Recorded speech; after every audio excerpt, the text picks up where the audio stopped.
encore une fois de plus l'homme de Dieu ainsi que le collège pour l'opportunité et la confiance. Amen, amen. Mais Dieu est fidèle. Alléluia. Dis à ton voisin, Dieu est fidèle. Oui, bien-aimé, Dieu est fidèle. Et si nous sommes ici ce matin, c'est parce que quelqu'un s'est souvenu de nous.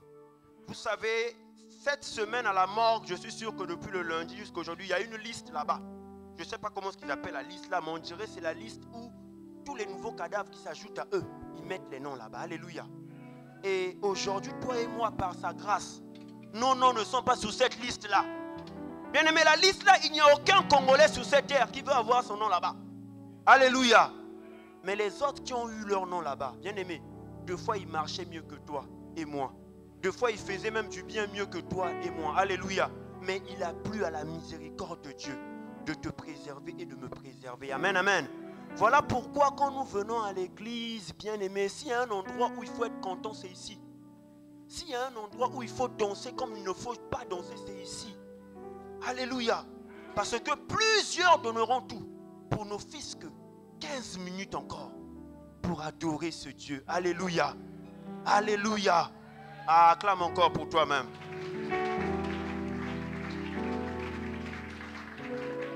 Ce matin, nous allons partager ensemble un thème qui m'a un peu troublé moi-même quand le Seigneur était en train de me le montrer. Alléluia. C'est un thème qui m'a beaucoup fait du bien parce que ça m'a permis de comprendre beaucoup de choses. Et je crois que ce matin, ça nous permettra tous ensemble de comprendre beaucoup de choses et de grandir encore un peu plus dans la présence de Dieu. Alléluia. Vous savez, notre croissance dans la chose de Dieu, si je peux me le permettre, comme disent nos amis de la RDC Bonzambé. Alléluia. Pour grandir dans ça, cela dépend de la révélation qu'on a de cette parole. Alléluia. La Bible nous dit que c'est la révélation de cette parole qui nous éclaire. Alléluia. Ça veut dire quoi? Ça veut dire que sauf si Dieu te révèle quelque chose, tu ne peux pas être éclairé. Amen, amen. Le thème de ce matin que nous allons partager ensemble, c'est la prophétie ne suffit pas. Dis à ton voisin, la prophétie ne suffit pas.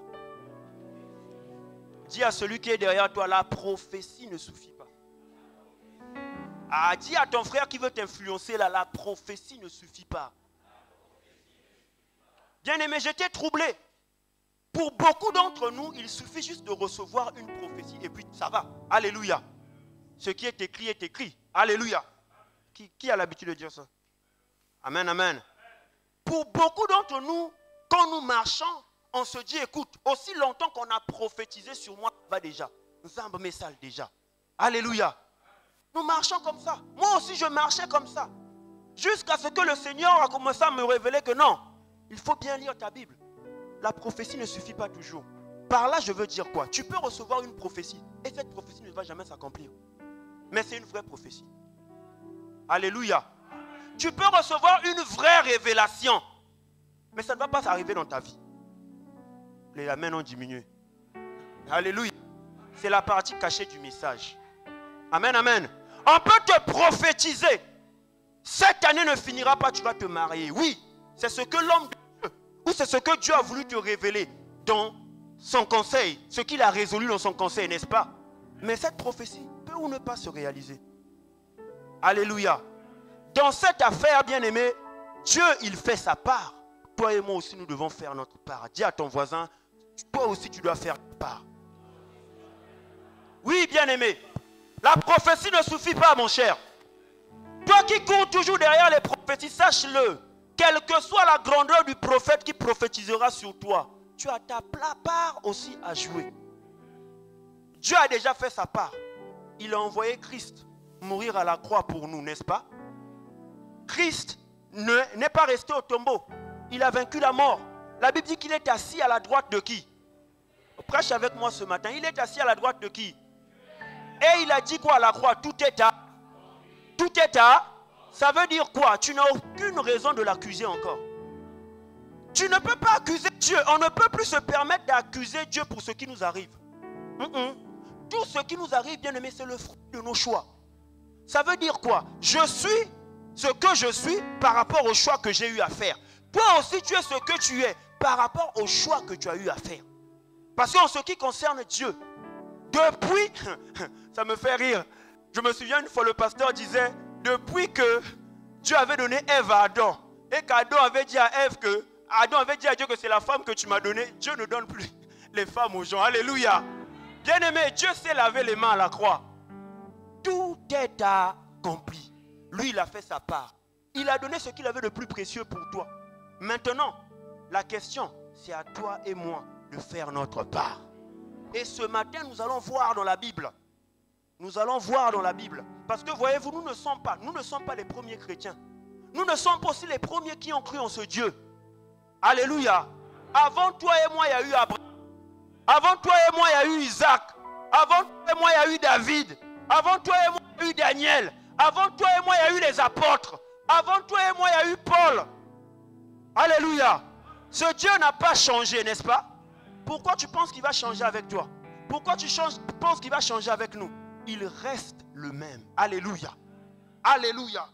Alléluia. On acclame une fois. La prophétie ne suffit pas. La prophétie ne suffit pas, bien-aimé. Suis-moi très bien. La Bible nous dit dans le livre de Jacques, le chapitre 5, c'est notre première lecture.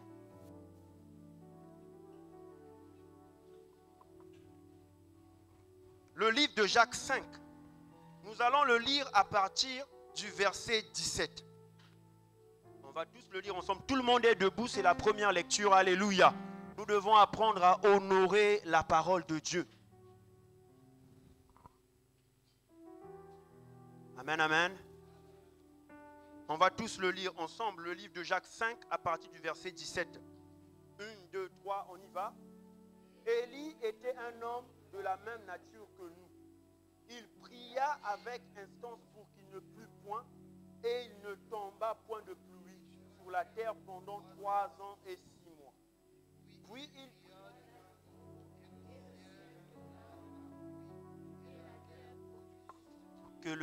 Que le Seigneur bénisse sa parole.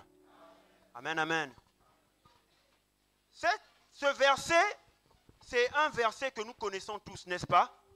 On connaît tous ce que ce grand prophète de à savoir Élie avait eu à accomplir. Pendant 3 ans et demi, la parole de Dieu nous dit qu'il n'y a pas eu de pluie, sinon à sa parole. Alléluia. Qui connaît cette histoire? Gloire soit rendue à Jésus. Et la Bible nous dit au verset 17, Élie était un homme de la même nature que nous. C'est-à-dire qu'il mangeait comme nous. Alléluia. Il pleurait comme nous. Il avait peur comme nous. Voilà pourquoi lorsque Jézabel a cherché, il a même fui. Alléluia. Un homme de la même nature que nous. Élie n'était pas un ange, non, il était humain comme toi et moi. Et la parole de Dieu nous dit, il pria avec instance pour qu'il ne plût point. Et il ne tomba point de pluie sur la terre pendant 3 ans et 6 mois.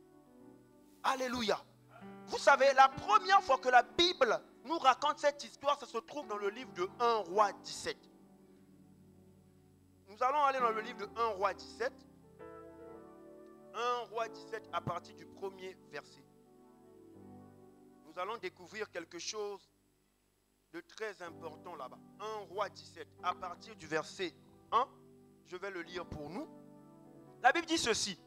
Élie le Tishbite, l'un des habitants de Galade, dit à Akab, l'Éternel est vivant, et le Dieu d'Israël dont je suis le serviteur. L'Éternel est vivant, pardon, le Dieu d'Israël dont je suis le serviteur, il n'y aura ces années-ci ni rosée ni pluie, sinon à ma parole. Alléluia. Et quand nous lisons cette histoire ici, on a comme l'impression que le monsieur était juste apparu un matin, il a dit ça au roi et il est parti. Alléluia. Or que Jacques vient nous révéler que non, quand il avait dit ça au roi, il était reparti aller prier. Après avoir prophétisé ce que le ciel avait annoncé, avait résolu, pardon, Élie est reparti aller prier pour que ce qu'il annonce là puisse arriver. Bien-aimé, la prophétie ne suffit pas. Élie a annoncé quelque chose, mais Élie était conscient, frère Hérin, s'il ne prie pas, ce qu'il annonçait risquera de ne pas aussi arriver. Jacques 5 nous le dit, qu'il a prié. Donc après avoir dit ça à Akab, il est reparti dans le lieu secret. La Bible dit, il pria avec instance qu'il n'y ait pas de pluie. qu'il n'y ait pas de pluie. Rababa. Seigneur, qu'il n'y ait pas de pluie. C'est ce qu'il a fait. Alléluia. Et la Bible dit, il a encore prié pour que la pluie revienne. Et quand nous lisons dans le livre, c'est dans le même livre de 1 roi, le chapitre 18 à partir du verset 41, la Bible dit que Élie dit à Akab, monte, mange et bois, car il se fait un bruit qui annonce la pluie. Akab monta pour manger et pour boire, mais Élie, il monta au sommet du Carmel et se penchant contre terre, il mit son visage entre ses genoux, en train de faire quoi? En train de faire quoi? Mais lui, il a annoncé qu'il se fait un bruit de pluie, non? Pourquoi il prie encore? Alléluia. Qui est le prophète? C'est Élie, non? Il a dit qu'il se fait un bruit de pluie. Élie le prophète, pourquoi tu veux encore prier? Tu as dit à Akab, monte et va manger, d'accord? Allez manger ensemble avec Akab. Non, il envoie Akab, va manger. Il monte sous le mont Carmel. Dis avec moi le mont Carmel. Pour faire quoi? Pour prier. De façon à ce que ce qu'il a dit là puisse arriver. Alléluia. La Bible nous dit que Élie était un homme de la même nature que qui? Que nous. Alléluia. Est-ce que tu es avec moi ce matin? Ce n'est que l'introduction. On est en train d'aller quelque part. Dis à ton voisin, on est en train d'aller quelque part. La prophétie ne suffit pas. Élie a prophétisé qu'il se fait un grand bruit. Élie, c'est ce que tu nous as dit. Mais pourquoi tu montes encore prier? Parce qu'il était conscient que s'il ne priait pas, au risque de ce qu'il a dit, ça ne arrivera jamais. Bien-aimé, par là je veux dire quoi? Toutefois, quand nous recevons une prophétie, Dieu fait sa part. Il nous revient aussi de faire l'autre part. Amen, amen. Amen, amen. Est-ce que tu es là ce matin? Oh, acclame 2 fois, je ne te sens pas ce matin. Alléluia. Oui, la prophétie ne suffit pas. J'ai trouvé ça étrange, bien-aimé. Quand nous lisons la parole de Dieu, il faut de fois s'asseoir un moment pour réfléchir. Alléluia. Il faut s'asseoir un instant pour réfléchir. Comment peux-tu comprendre que dans le livre de Matthieu 16, nous sommes dans le livre de Matthieu 16, bien-aimés. Le livre de Matthieu 16. Je ferai la lecture pour nous. Nous sommes dans le livre de Matthieu 16, à partir du verset 18. Ça, ce n'est pas Élie, bien-aimé. Ça, c'est lui-même Jésus qui parle. Il parle sur qui? Il parle sur Pierre. Jésus, le prophète des prophètes, est en train de parler sur la vie de qui? Sur la vie de Pierre. Et écoute ce qu'il dit. Verset 16, le chapitre 16, à partir du verset 18. Écoute ce que Jésus est en train de dire. Jésus dit ceci. Et moi, je te le dis, que tu es Pierre, et que sur cette pierre, je bâtirai mon église, et que les portes du séjour des morts ne prévaudront point contre elle. Le verset 19, bien-aimé. Je te donnerai quoi? La clé du royaume des cieux, et ce que tu lieras sur la terre sera lié dans les cieux, et ce que tu délieras sur la terre sera délié dans les cieux. Amen, amen. Quelle prophétie, frère. Jésus est en train de définir qui est Pierre et ce qu'il sera. Ça, c'est lui-même le prophète des prophètes. Il est en train de prophétiser, il est sur le point de partir, il est en train de prophétiser sur la destinée de Pierre, bien-aimé. Mais ce qui m'a aussi choqué, c'est que lorsqu'on arrive dans Actes des Apôtres, au chapitre 12, la Bible nous dit que le Pierre dont Jésus a prophétisé là, il se retrouve en prison. Alléluia. Bien-aimé, ça c'est pas un homme qui a prophétisé. Ça c'est Jésus lui-même. Il a dit à Pierre, tu es Pierre, sur toi je bâtirai mon église. Mais dans Acte 12, nous voyons que Pierre se retrouve en prison. Je vais rapidement dans Acte 12. Alléluia. Nous sommes en train de partir quelque part, bien-aimé. Dans Acte 12, quand nous lisons à partir du premier verset, la Bible dit ceci. Vers le même temps, le roi Hérode se mit à quoi? À maltraiter quelques membres de l'église. Et il fit mourir par l'épée qui? Jacques, frère de Jean. Écoute le verset 3. Voyant que cela était agréable aux Juifs, il fit encore arrêter qui? Donc il a commencé avec Jacques. Il arrête d'abord Jacques. Il s'aperçoit qu'apparemment, les Juifs sont contents de ce qu'il vient de faire. Il a tué Jacques. Les Juifs ont sauté. Ils étaient contents. Il a dit, ah tiens, ça c'est une bonne idée ça. Donc là, je vais m'attaquer maintenant à leur chef. Leur chef, c'est qui? Pierre. La Bible dit ceci. Voyant que cela était agréable aux Juifs, il fit encore arrêter Pierre. C'était pendant les jours des pains sans levain. Écoute son plan. Après l'avoir saisi et jeté en prison, il le mit sous la garde de 4 escouades, de 4 soldats chacune, avec l'intention de faire quoi?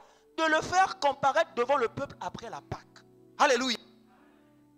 Hérode est en train de faire un plan étrange, en train de vouloir tuer celui que Jésus avait donné les clés de l'église. Bien-aimé, la prophétie ne suffit pas. Sur la vie de Pierre, il y avait la prophétie qui disait que ce que tu lieras sur la terre sera lié où? Bien-aimé, ce que tu délieras sur la terre sera délié où? Mais ça n'a pas empêché Pierre qui portait cette promesse-là d'être en prison. Même la prophétie de Jésus n'a pas empêché ça. Et l'église, la première église a fait l'erreur qu'il ne fallait pas faire. Lorsqu'on arrêtait Jacques, il ne priait pas. Il savait que Jésus était avec eux. Et d'ailleurs, d'habitude, quand vous allez lire un peu plus devant, on les arrêtait et on les libérait. On les arrêtait et on les libérait. Mais cette fois-ci, quand on les a arrêtés, on a tué. Et quand on a tué Jacques, l'église s'est tuée. Ils ont dit, oh, mais Jésus avait dit, ce que tu lieras sur la terre sera lié dans le ciel. Mais comment se fait-il qu'on arrête maintenant notre leader? Bien-aimé, dis avec moi, l'église a prié. Malgré la promesse de la prophétie, frère, la Bible nous dit dans le verset 5 que Pierre donc était gardé dans la prison. Et l'église ne cessait de faire quoi? L'église cessait d'adresser pour lui des prières à Dieu. Il y avait la prophétie, oui, mais l'église a compris que si on reste seulement derrière la prophétie, on va mourir. Dieu avait déjà fait sa part, mais comme en face on a Satan, nous on doit aller chercher Dieu. Bien-aimé, ce matin je viens te dire, la prophétie ne suffit pas. C'est pas que la prophétie qu'on avait dit sur ta vie est fausse, non. C'est toi et moi qui devons payer le prix. Ouais, c'est toi et moi qui devons payer le prix. L'église a compris cela. On a arrêté leur pasteur. Ils avaient toutes les prophéties qu'il faut. C'est comme toi et moi, on a des conteneurs de prophéties. Il y a des gens ici, on a commencé à prophétiser sur eux depuis 2010, depuis 2008, d'autres depuis 2006. Où sont passées toutes ces prophéties? On a fait la même erreur que la première église. Lorsqu'on a arrêté Jacques, non, nous on a Jésus. Non, ça n'ira pas. Lorsqu'ils se sont mis à prier, la Bible dit au verset 6 quoi? La nuit qui précéda le jour où Hérode allait le faire comparaître. Bien aimé, ça veut dire quoi? Si l'église faisait l'erreur de ne pas prier, Pierre allait mourir avec sa promesse. Et Dieu reste fidèle. Ah, tu ne m'as pas compris, regarde. Pierre allait mourir avec cette promesse-là. Et Dieu reste fidèle. C'est-à-dire quoi? Ce matin, écoute-moi bien, je suis en train de te dire, il y a des choses qui n'arriveront jamais dans nos vies, sauf si nous prions. Ah, ton amen ne me rassure pas. Je dis, hein, il y a des choses que tu n'auras jamais si tu ne pries pas. Il y a des portes dans ta vie qui ne s'ouvriront jamais si tu ne pries pas. Pourquoi ça va s'ouvrir? Pourquoi? Toi, tu es qui pour que ça s'ouvre? Si avec Pierre, la Bible dit que la nuit qui précédait le jour où Hérode avait résolu, dans d'autres versions, on dit, allait le faire comparaître. Pierre, lié de 2 chaînes, dormait entre 2 soldats et des sentinelles devant la porte, gardait la prison. Et voici un ange. Alléluia, dis avec un ange. Un ange. Bien aimé, parce que l'église s'est réveillée, en dépit de la prophétie, en dépit de la promesse, ils ont pris la résolution de prier. Bien aimé, Dieu a délégué un ange. La prophétie ne suffit pas. Alléluia. La prophétie ne suffit pas toujours.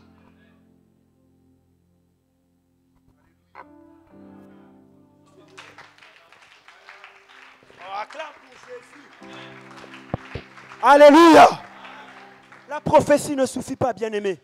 Tu es ici, tu aimes courir derrière les prophéties. On a toujours, et ce que je trouve étrange pour nous les Congolais, on aime seulement les prophéties bizarres. Quand on dit on voit un esprit de mort sur toi, c'est là où on commence à prier. Mais si on dit Dieu va t'élever, vous allez voir, on ne prie pas pour ça. Alléluia. Bien-aimé, la prophétie ne suffit pas. Non. Quelle que soit la beauté de cette prophétie, en soi, elle ne suffit pas. Tu as ta part de responsabilité à jouer. C'est la loi de l'éternité, ça fonctionne comme ça. L'église a compris ça. On a arrêté Jacques, on l'a tué. Et la Bible dit la nuit. Donc le lendemain, c'était censé être l'arrêt total de l'œuvre de Pierre. Mais ils ont prié. Comme ils ont prié, Dieu a envoyé un ange. Et tu sais, ce n'est pas seulement Pierre. Peut-être que tu vas dire, frère, ça ce n'est que Pierre. Mais ne t'en fais pas. Qui connaît Isaac? Fais ça si tu connais Isaac. Alléluia. Est-ce qu'on peut aller voir ce qui s'est passé dans la vie d'Isaac? Oh, fais ça si tu es avec moi ce matin. Alléluia. Oh, acclame le Seigneur pour me faire du bien. Bien-aimé, je disais tantôt que Isaac n'était pas n'importe qui. Alléluia. Qui connaît Isaac? Qui a entendu parler d'Isaac? Qui a déjà lu l'histoire d'Isaac au moins une fois? Alléluia. Isaac n'était pas n'importe qui, pour notre information. Isaac, c'est le fils de la promesse. Dis avec moi, fils de la promesse. Je ne sais pas pour toi, mais Isaac, c'est le genre d'enfant, Dieu s'est réuni selon son conseil divin avant qu'il ne descende sur la terre. C'est-à-dire que Isaac, c'est le genre de personne qui est venu sur cette terre avec l'aval du ciel. Regarde, peut-être que toi et moi, nous sommes venus dans les copes, mais Isaac était planifié. Dis avec moi, planifié. Planifié, bien-aimé. Isaac, planifié, c'est-à-dire que conçu pour réussir. Alléluia. Bien-aimé, Isaac n'est pas venu sur cette terre en tournant. Non, non, non. Isaac est venu avec un calendrier parfait. Il est venu en son temps sur cette terre. On l'appelle le fils de la promesse. Mais ce qui m'a choqué dans l'histoire d'Isaac, quand tu lis dans le livre de Genèse 25, Genèse 25 à partir du premier verset, il y a quelque chose de fort là-bas, bien-aimé. Nous sommes dans le livre de la Genèse, le chapitre 25, pardon, à partir du verset 20. Alléluia. Isaac. Frère, là-bas, la Bible nous dit le verset 20, au chapitre 25, que Abraham engendra qui? Isaac était âgé de quel âge? Quand il a pris qui pour femme? La fille de qui? L'araméen, n'est-ce pas? De Padan Aram. Et sœur de qui? De Laban et l'araméen. Alléluia. Mais ce qui m'attriste encore, c'est que le verset 21, lisons ensemble le verset 21. Isaac implora qui? Pourquoi? Pour qui? Car elle était comment? Car elle était comment? Et l'Éternel a fait quoi? Exauça qui? Rebecca, sa femme, devint comment? Alléluia. Bien-aimé, je ne sais pas si tu réalises cette histoire. Je ne sais pas dans la Bible, mais il n'y a pas eu un couple aussi étrange que le couple de Isaac et Rebecca. Est-ce que tu sais que Rebecca, le serviteur d'Abraham, pour trouver Rebecca, a prié? Alléluia. Quand tu lis dans le livre de Genèse 22, à partir du verset 15 jusqu'au verset 28, vous allez vous apercevoir que le serviteur d'Abraham est arrivé près du puits. Il a commencé à prier. Et il a demandé à Dieu un signe. Et ce signe s'est concrétisé par la personne de Rebecca. Ça veut dire que Rebecca aussi, ce n'était pas n'importe qui. Alléluia. Ce n'étaient pas des gens normaux. C'est des gens que Dieu lui-même a planifiés. Et Isaac, la Bible dit que c'est le fils de la promesse. Mais ce qui me trouble, c'est que la femme de Isaac est stérile. Alléluia. Est-ce que tu sais que si Rebecca est stérile, ça veut dire que toute la promesse de Dieu ne arrivera pas? Alléluia. Nous allons le lire ensemble. Allons dans Genèse 21 rapidement pour mieux comprendre l'objectif. Alléluia.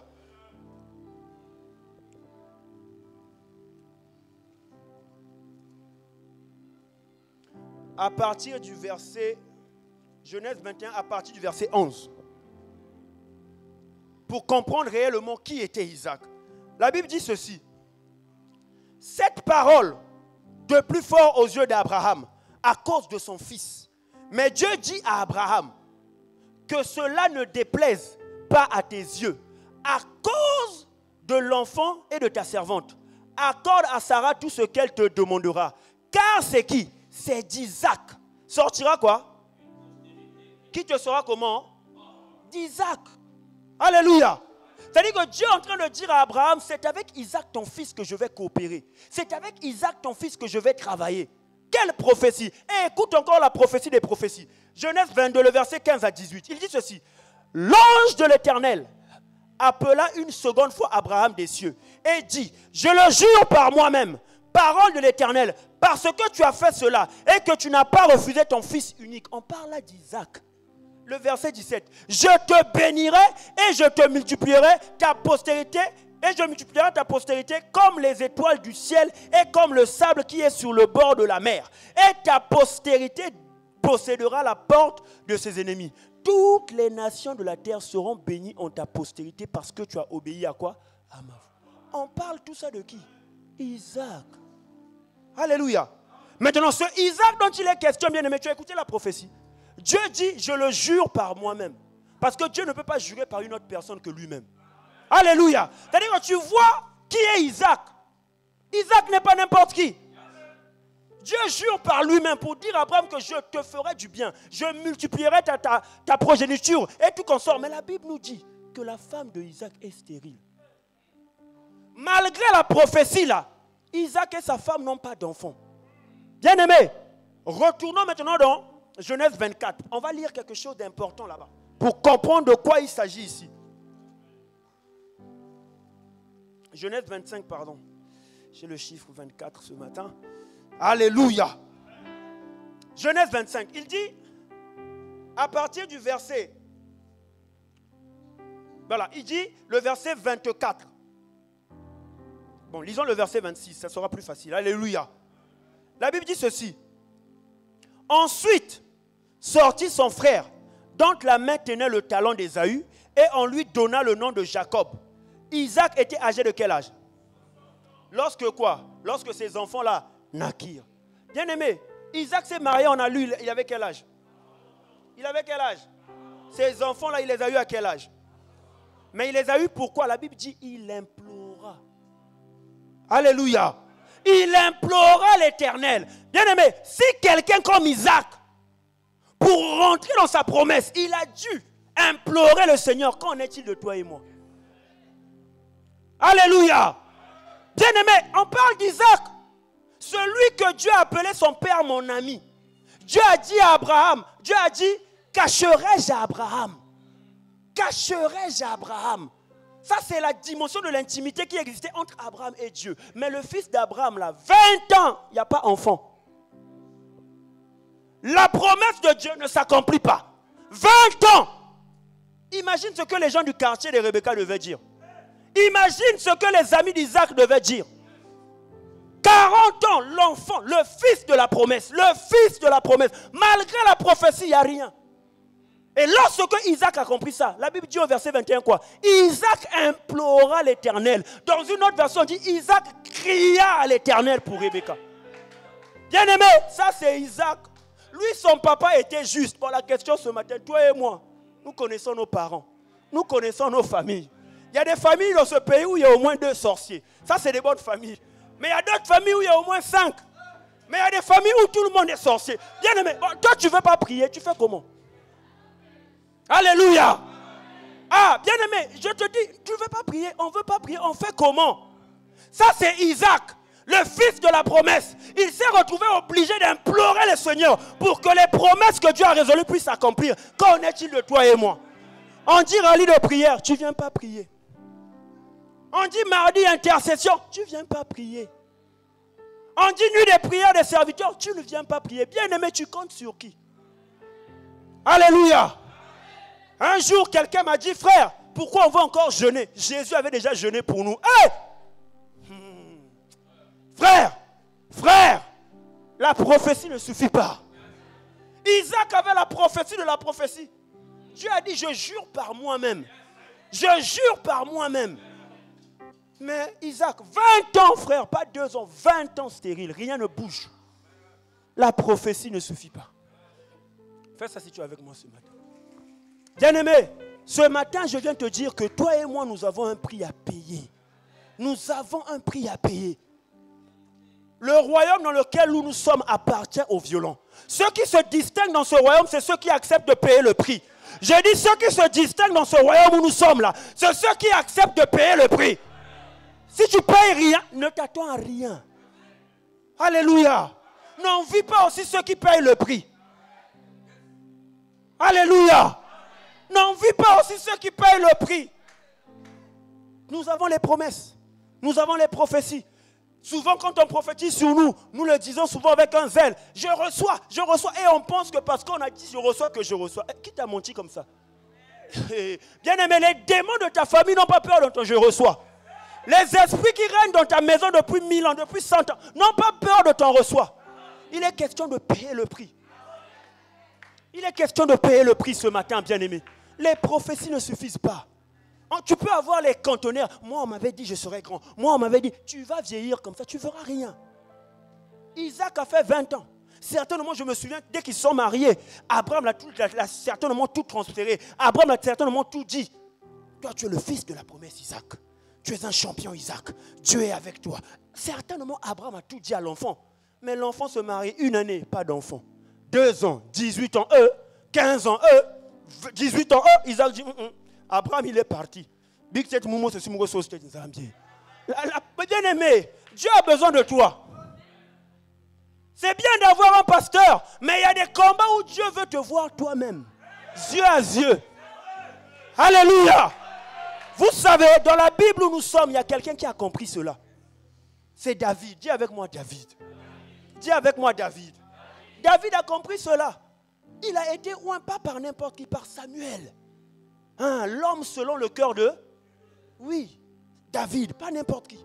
Mais quand nous voyons tout de suite dans le livre de 1 Samuel, je vais le lire pour vous. Amen, amen. Alléluia. Est-ce que nous sommes ensemble ce matin? Si la parole te fait du bien, acclame 2 fois. Yes. 1 Samuel à partir du verset 22. Nous allons lire quelque chose d'étrange qui s'est passé dans le verset et dans la vie de David. Nous allons d'abord lire. Pardon?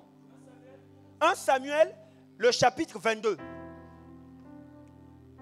Mais avant d'arriver au chapitre 22, nous allons lire quelque chose pour mieux comprendre toujours le chapitre 21 à partir du verset 10. Bien-aimé, comme Isaac aussi, bien-aimé, David n'était pas n'importe qui. Il a été oint devant ses frères par le grand prophète Samuel. Et on ne l'a pas oint avec une fiole, non, c'est avec une corne. Alléluia. C'est-à-dire que le choix parfait du roi parfait de Dieu, David. Et David a eu des victoires. Au point où quand nous lisons le chapitre 21, au verset 10, la Bible dit ceci. David se leva et s'enfuit le même jour, loin de Saül. Il arriva chez Akish, un roi païen, roi de Gath. Les serviteurs d'Akish lui dirent, n'est-ce pas là David, roi du pays? N'est-ce pas celui pour qui l'on chantait en dansant? Saül a frappé ses 1000 et David ses 10 000. C'est-à-dire quoi? N'est-ce pas là David pour qui on nous a dit qu'il a tué Goliath? N'est-ce pas là David sur qui on a oint? N'est-ce pas là David pour qui on chantait? David a tué ses 10 000 et Saül a tué que ses 1000. N'est-ce pas lui? Mais comment ça se fait-il qu'il vient se cacher chez nous ici? Quelqu'un qui est oint, quelqu'un qui a la prophétie. Il se retrouve être environné des païens. Et écoute la suite. David prit à cœur ces paroles. Et il eut une grande crainte d'Akish, roi de Gath. Il se montra comme fou à leurs yeux. Et il fit devant eux des extravagances. Ça, c'est loin de Dieu. Qui commence à se montrer comme un fou devant les gens. Alléluia. Malgré la prophétie, malgré la promesse, les païens commencent à se moquer de lui. Mais il a la prophétie qui est là. David commence à faire des extravagances. Il commence à jouer à quelqu'un qui a un peu perdu la tête, n'est-ce pas? Mais la Bible nous dit ceci. Il faisait des marques sur les bâtons des portes et il faisait couler sa salive sur sa barbe. Akish dit à ses serviteurs, vous voyez bien que cet homme a perdu la raison. Le oint de Dieu, celui qui a la prophétie, perd la raison. Bien-aimé, la prophétie ne suffit pas. Alléluia. Celui que Dieu a choisi, la Bible dit qu'il perd la raison. Et la Bible nous dit encore que, est-ce que je manque des fous? Ça, c'est le roi d'Akish qui dit, est-ce que je manque des fous? Ça, c'est qui? Ça, c'est ce votre David qui a tué Goliath, c'est celui-là. Est-ce que je manque des fous dans mon royaume? Regardez comment est-ce qu'il est. David était tombé si bas, trop bas même, mais avec l'onction qu'il avait sur lui. Mais ce que j'aime dans David, c'est que ce n'était pas n'importe qui. C'était quelqu'un qui savait se relever. Que Dieu nous accorde la grâce de se relever ce matin. Regarde, la suite nous dit ceci, le verset 22 maintenant, à partir du premier verset. Le chapitre 22, pardon. Alléluia. On acclame une fois pour m'encourager. Ah, parce qu'apparemment, il y a des gens qui veulent m'influencer ici. Alléluia. On acclame maintenant pour toi-même. Amen, amen. Alléluia. Je suis maintenant dans 1 Samuel 22. Au premier verset. David, il a su se relever. Il a dit, moi je suis un oint de Dieu quand même. Comment est-ce que je peux tomber si bas? Il s'est fâché. Dis avec moi, David s'est fâché. Moi j'aime quand David se fâche. On va voir ça tout à l'heure. La Bible nous dit ceci, chapitre 22. Nous sommes au premier verset. David partit de là et se sauva dans la caverne d'Adoulam. Dis avec moi, la caverne d'Adoulam. Le lieu secret. Il a dit trop c'est trop. Moi je suis loin de Dieu. Je commence à retomber si bas. Même les païens commencent à se moquer de moi. Malgré mes prophéties, malgré l'onction que j'ai sur moi, je suis tombé si bas. Il dit non. La Bible dit il va dans la caverne d'Adoulam. On va voir qu'est-ce qu'il est allé faire là-bas. Il dit ceci. Ses frères et toute la maison de son père la prirent et descendirent vers lui. Tous ceux qui se trouvaient dans la détresse, qui avaient des créanciers ou qui étaient mécontents, se rassemblèrent auprès de lui et il devint leur chef. Ainsi se joignirent à lui environ 400 hommes. Dis avec moi 400 hommes. Le verset 3. De là, David s'en alla à Mitzpé, dans le pays de Moab. Il dit au roi de Moab, permets-moi, je te prie, à mon père et à ma mère, de se retirer chez vous. La suite, je veux qu'on le lise ensemble. Jusqu'à quoi? Jusqu'à quoi? Bien-aimé, David était fatigué de ces humiliations-là. Il dit trop, c'est trop. Moi, on m'a oint. Moi, j'ai les promesses, j'ai les prophéties. Non, on va d'abord arrêter ça. Samuel et moi, on ne se voit plus trop ces derniers temps. Le vieux aussi un peu vieilli. Il faut que moi-même, maintenant, j'aille chercher mon propre Dieu. Il dit ceci. Il dit, jusqu'à ce que je sache ce que Dieu fera de moi. Il est rentré dans la caverne d'Adoulam. Le lieu secret. Frère, qu'est-ce que tu penses de ta vie? Il est question ce matin, bien-aimé, d'aller chercher Dieu jusqu'à ce que ce Dieu qui t'a créé, ce Dieu qui t'a emmené dans cette église, tu peux lui dire, Seigneur, qu'est-ce que tu attends de moi? Qu'est-ce que tu attends de moi? David a dit, je vais rester ici jusqu'à ce que je sache ce que le Seigneur veut faire de moi. J'ai l'onction, j'ai les prophéties, j'ai les promesses. Je ne peux pas continuer à tergiverser comme tout le monde. Moi, je ne suis pas n'importe qui. C'est comme toi et moi, bien-aimé. Christ est mort à la croix pour nous. Jusqu'à quand tu auras peur des sorciers de ta famille? Jusqu'à quand cette pauvreté ne va pas finir? Jusqu'à quand ces maladies ne vont pas te quitter? Jusqu'à quand? Bien-aimé, ce matin, cherche Dieu. Jusqu'à ce que tu découvres ce qu'il a prévu pour toi. Quand tu vas rentrer chez toi, bien-aimé, prends même 1 heure. Chaque jour, seul avec Dieu. Seigneur, qu'est-ce que tu attends de moi? Pourquoi tu m'as mis dans cette famille? Qu'est-ce que tu attends de moi pour ce quartier, pour cette nation, pour cette ville, pour cette église? Papa, qu'est-ce que tu attends de moi? David n'est pas resté là en train de pleurer. Non, il a dit, je vais rester dans la caverne d'Adoulam, le lieu secret, jusqu'à ce que je découvre. Qu'est-ce que celui qui m'a créé, qu'est-ce qu'il attend de moi? Qu'est-ce que Dieu veut faire avec toi? Est-ce que ça t'est déjà arrivé de poser ce genre de questions? Qu'est-ce que Dieu veut faire de moi? Il m'a créé, hormis le mariage, les enfants, le travail, non, hormis ça, qu'est-ce que Dieu veut faire avec toi? Pour ta génération, pour ta famille. Vous savez, il y a des gens dans leur famille, une seule personne donne sa vie à Jésus. Au travers de sa marche, tout le reste de la famille est sauvé. Bien-aimé, ne néglige pas l'impact que tu peux avoir dans ta maison. Ne sous-estime pas l'impact que tu peux avoir sur la vie de ton mari, sur la vie de ta famille. David ne s'est pas contenté de ça. Il a dit, je dois savoir. Il est resté là-bas en train de prier Dieu. Il est resté là-bas en train de presser le Seigneur. Il a dit, jusqu'à ce que je sache, je découvre, que je comprenne, que je saisisse ce que Dieu attend de moi. Dans cette affaire-là, bien-aimé, il n'y a plus une affaire de mari et femme. C'est chacun devant son Dieu. C'est chacun en train de chercher Dieu pour que Dieu lui parle pour sa propre vie d'abord. Les prophéties ne suffisent plus. Il avait la prophétie. Les païens en train de se moquer de lui. Et le verset 5 nous dit quoi? Le verset 5 nous dit que il est resté, d'abord le verset 4, la Bible dit que et il conduisit devant le roi de Moab et ils demeurèrent avec lui tout le temps que David fut où? Dans la forteresse de prière. En train de chercher la face de Dieu pour son avenir. Est-ce que quelqu'un peut prendre la résolution ce matin de chercher Dieu lui-même? Alléluia. Il est resté dans la forteresse. La Bible ne nous dit pas le nombre de temps qu'il a fait là-bas. Mais tout ce que je sais, c'est que David, pour sortir de cette forteresse, il a fallu que Dieu vienne par son prophète. Au verset 5, la Bible dit que le prophète Gad dit à David, ne reste pas dans la forteresse, va-t'en et entre dans le pays de Juda. Bien-aimé, si le prophète ne venait pas, David est resté là, jusqu'à ce que le ainsi dit l'Éternel vienne. Pour cette situation qui perdure, bien-aimé, continue à chercher la face de Dieu. Continue à prier, bien-aimé, jusqu'à ce que le ainsi dit l'Éternel vienne. Le problème avec nous, c'est que nous ne pressons pas assez. Alléluia. Nous ne pressons pas assez. On ne presse pas assez. Bien-aimé, Dieu est capable. Dieu est capable. Je te dis que Dieu est capable. Le choix nous revient. Le choix te revient. Le choix me revient. Dieu peut faire de toi ce que tu veux. Tu peux aller n'importe où que tu veux. Tu peux devenir n'importe qui que tu veux. Dieu est capable. La Bible nous dit que sa main n'est pas si courte. La main n'est pas si courte. Quand vous allez lire dans la suite de l'histoire, David ne s'est plus jamais caché. Quand il est sorti de la caverne d'Adullam, bien-aimé, il a changé de mentalité. C'était plus le même David. Parce qu'il avait rencontré Dieu dans le lieu secret. Bien-aimé, les prophéties ne suffisent pas. Alléluia. Les prophéties ne suffisent pas. Qui connaît Daniel? Alléluia. Qui connaît Daniel? Fais ça si tu connais Daniel. Daniel que nous parlons tout le temps, Daniel, nous donnons même le nom de Daniel à nos enfants, vrai ou faux? Est-ce que tu connais le genre de guerrier qui était Daniel?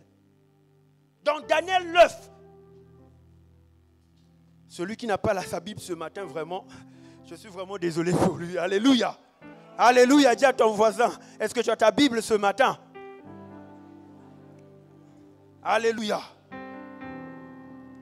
Le livre de Daniel au verset 9. La Bible nous dit ceci, à partir du premier verset. La première année de Darius, fils d'Assuérus, de la race des Mèdes, lequel était devenu roi du royaume des Chaldéens. La première année de son règne, moi, Daniel, je vis par quoi? Par les livres qu'il devait s'écouler combien d'années? Pour les ruines de Jérusalem, d'après le nombre des années dont l'Éternel avait parlé à Jérémie qui... Donc il y avait une prophétie qui disait que le peuple de Dieu devait demeurer en captivité pendant combien d'années? 70 ans. Mais Daniel a remarqué que, 70 ans, question est arrivée, mais on dirait que rien semble se passer. Alléluia.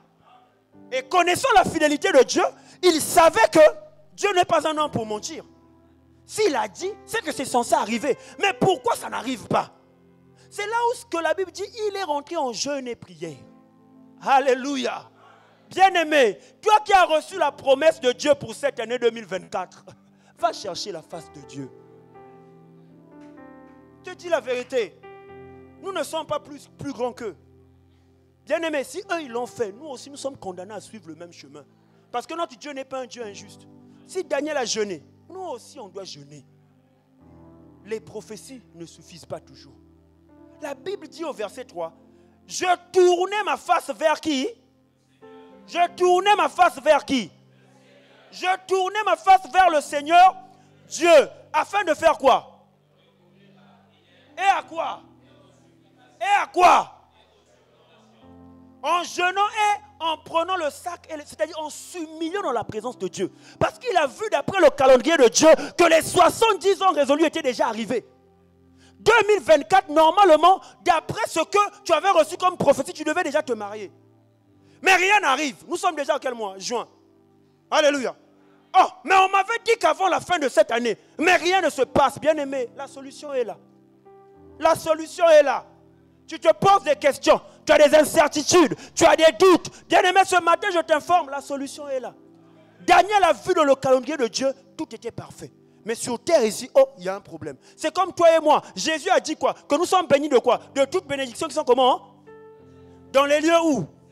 Alléluia. Mais comment ça se fait que ça coince encore? D'après le calendrier de Dieu, tout a été déjà validé. Mais pourquoi sur cette terre, ça rate encore? Bien-aimé, Daniel a compris cela. Et il s'est dit en lui-même, si vous vendez la remarque, il changé. Il a commencé à prier. Il a commencé à prier. Et quand vous lisez tout le chapitre 9, ce n'est que la prière qu'il est en train de faire. Et jusqu'au verset 21. Nous allons le lire ensemble. Toujours dans Daniel 9, le verset 21. Écoute la suite. Nous avons compris là-bas qu'il priait, n'est-ce pas? Il est en train de réciter sa prière jusqu'au verset 21. Lisons ensemble le verset 21. 1, 2, 3. Je parlais encore où? C'est-à-dire qu'il était encore en pleine prière. Alléluia. Il n'était pas en train de manger. Il n'était pas en train de danser. Non, il parlait encore comment? Dans la prière. Lisons la suite.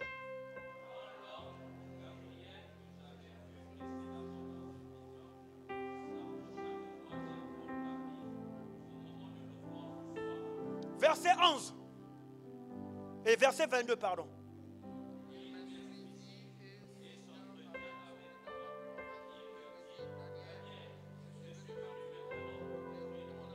Arrête-toi d'abord là. Tu vois ce que l'ange est venu lui faire. La Bible dit que pendant qu'il était encore en train de prier, ça veut dire quoi, bien-aimé? Ce matin, je viens te dire, il y a des idées qui ne viendront vers toi que lorsque tu vas prier. Ton amen ne me rassure pas. Bien-aimé, ok, il y a des idées que tu n'auras jamais tant que tu ne vas pas être toi-même avec Dieu. Il y a des idées, il y a des projets qui ne verront jamais le jour tant que tu ne vas pas aller chercher Dieu. Vous savez, il y a des projets que nous avons de fois qui sont trop grands pour nous. C'est-à-dire qu'il y a un ami qui monte, tu te dis, ça je ne pourrais pas faire ça. Mais quand tu vas dans la présence de Dieu, c'est là-bas où tu vas puiser la force pour affronter ça. Bien-aimé, il y a des postes sur cette terre, si tu n'as pas Dieu, refuse ça. Alléluia. Il y a des endroits sur cette terre, si tu n'as pas Dieu, ne rentre pas là-bas. La Bible nous dit, il m'instruisit sur ce que l'ange est venu faire et s'entretint avec moi. Il me dit, Daniel, je suis venu maintenant pour ouvrir ton intelligence. C'est-à-dire qu'il y a une partie de notre intelligence que Dieu a les clés. Ah, bien aimé, tu ne comprends pas ce que je dis. Je dis, il y a une partie de ta réflexion que Dieu a les clés. Sauf si tu vas dans ta présence, il va déverrouiller ça. Si tu ne vas pas là-bas, il ne va jamais ouvrir ça. Ça veut dire que tout ce que tu es là, tu n'es que le fruit de ton intelligence d'abord. Il y a une partie cachée.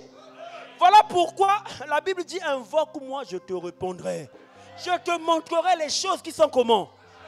C'est-à-dire qu'il y a une partie de ta compréhension qui est cachée. Et ça, la prophétie ne suffit pas. Il faut payer le prix. Et la Bible dit, au verset 23, lorsque tu as commencé à prier, la parole est quoi? Lorsque tu as commencé à prier, la parole est quoi? Lorsque tu as commencé à prier, la parole est quoi? Bien-aimé, commence à prier pour que la parole sorte. Je dis, commence à prier pour que la parole sorte. La Bible dit que dès qu'il a commencé à prier, la parole au ciel est déjà sortie. La parole est déjà sortie. Dès que tu as commencé à prier, la parole est sortie et je viens pour te l'annoncer.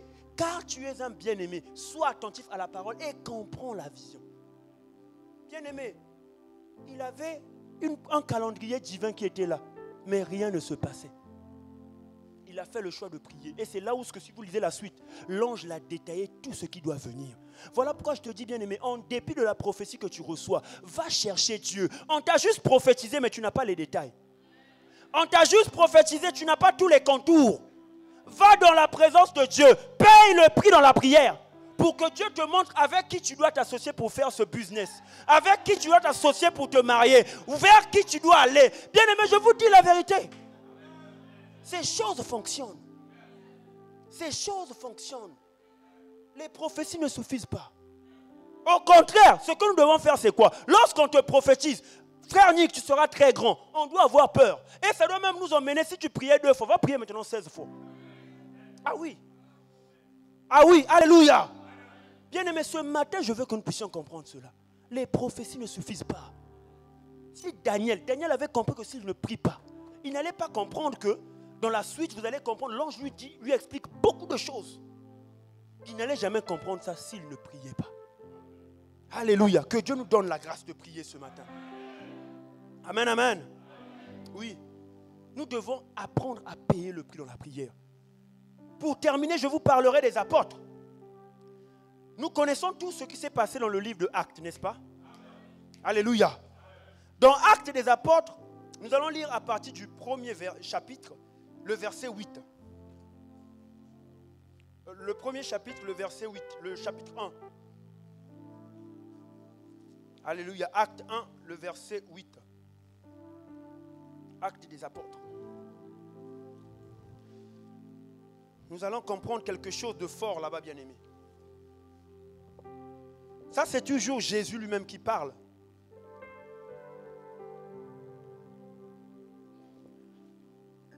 Acte 1, le verset 8. La Bible nous dit ceci. Mais vous recevrez une puissance, le Saint-Esprit, survenant sur vous. Et vous serez mes témoins à Jérusalem, dans la Judée, et dans la Samarie, et jusqu'aux extrémités de quoi? De la terre, n'est-ce pas? Ça, c'est Jésus. Et si vous lisez le verset 4, toujours du premier chapitre, la Bible dit ceci. Comme il se trouvait avec eux, il leur recommanda de ne pas s'éloigner d'où? De Jérusalem. Mais d'attendre ce que quoi? Le Père avait promis. Ce que je vous ai annoncé, leur dit-il. Car Jean a baptisé d'eau, mais vous, dans peu de temps, vous serez baptisés de quoi? Du Saint. La promesse est sortie, n'est-ce pas? La prophétie est sortie. De la part de qui? Mais les apôtres, ils étaient intelligents. Ils avaient su ce qu'il fallait faire pour que cette prophétie s'accomplisse. Alléluia. La Bible nous dit au verset 14, écoute ce que les apôtres avaient l'habitude de faire. Le verset 14 du premier chapitre toujours, la Bible dit ceci. Tous, d'un commun accord, persévéraient dans quoi? Et avec les... Et Marie, mère de Jésus, et avec les... Tous faisaient quoi? Tous faisaient quoi, bien-aimés? Ils persévéraient dans la prière. Il y avait la promesse, non? Le Saint-Esprit devait venir, non? Est-ce que Jésus peut mentir? Mais ça ne les a pas empêchés de faire quoi? De prier. Il y avait la prophétie. C'était comme ça. Il a dit ce que le Père a promis. Ça va venir sur vous. Jésus les a tout dit. Il les a même donné la clé. Il les a dit restez dans Jérusalem. Ne vous éloignez pas de Jérusalem. Mais eux, malgré cette prophétie-là, ils ont pris le choix de faire quoi? Prier. Et la parole nous dit dans le verset 2, dans le chapitre 2, au premier verset de Actes toujours. Le jour de la Pentecôte, ils étaient tous ensemble dans le même lieu. En train de manger, en train de danser, en train de parler des gens. Non. Ils étaient tous ensemble en train de prier, en train de persévérer, en train d'attendre la promesse de Dieu. Bien aimé, les promesses de Dieu, les prophéties de Dieu s'attendent dans la prière. Alléluia. Quelle que soit la prophétie que tu peux recevoir, bien aimé, ça s'attend dans la prière. Donc même le Saint-Esprit, pour descendre sur cette terre, il fallait que ces gens-là puissent être en prière. Sinon, il n'allait pas venir. La prophétie est là. Mais pour activer ça, nous devons faire notre part. Alléluia. La Bible dit que tout à coup, il vint du ciel un bruit comme celui d'un vent impétueux et il remplit toute la maison où ils étaient assis. Ils avaient l'habitude de quoi? De persévérer dans la prière. Persévérer dans la prière. Ils avaient la prophétie, ils avaient les promesses de Dieu, mais ils avaient aussi surtout fait le choix de faire quoi? De persévérer dans la prière. Ce matin, bien-aimé, malgré la prophétie, les promesses que tu as, fais le choix de chercher Dieu pour ta famille. Cherche Dieu pour ta vie. C'est pas encore trop tard. C'est pas encore trop tard. Mais ne fais pas l'erreur de ne regarder qu'à la prophétie. Non, à côté de la prophétie, toi-même aussi, cherche Dieu pour accélérer les choses. Alléluia. Est-ce que tu peux acclamer le Seigneur très fort?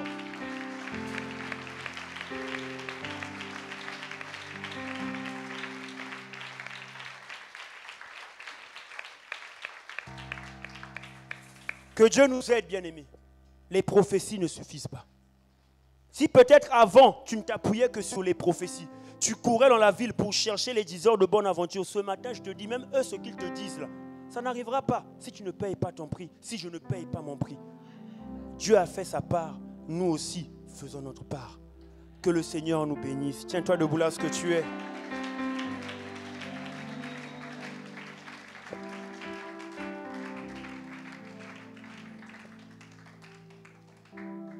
Tiens-toi debout là ce que tu es. Nous allons passer un moment de prière. Koraba shatalaba setekebe.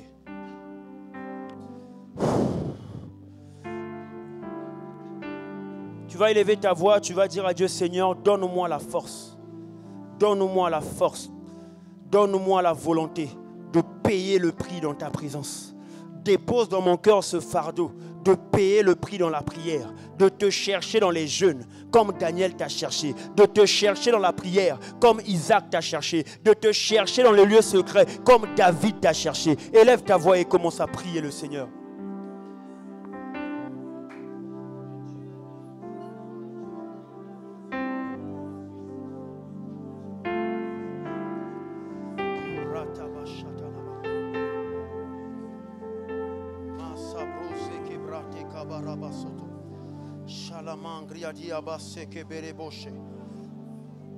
Korama shatala malia baraka soko saprate le mande meraka sabrate le bonde ribababo shalamande gisco fresca brata la maya ibraske fradelia. Oh Dieu fidèle, machaïda baraka satolia imareka palia bondoria. Réclame la force, réclame la force, réclame la force, réclame la force de Dieu, qu'il réveille ton homme intérieur, qu'il réveille ton homme intérieur. Il y a tellement de prophéties à aller chercher, il y a tellement de promesses à aller chercher, il y a tellement de choses qui doivent s'accomplir, il y a tellement de choses qui doivent s'accomplir, il y a tellement de grâces qui sont censées s'accomplir, qui ne se sont pas encore accomplies.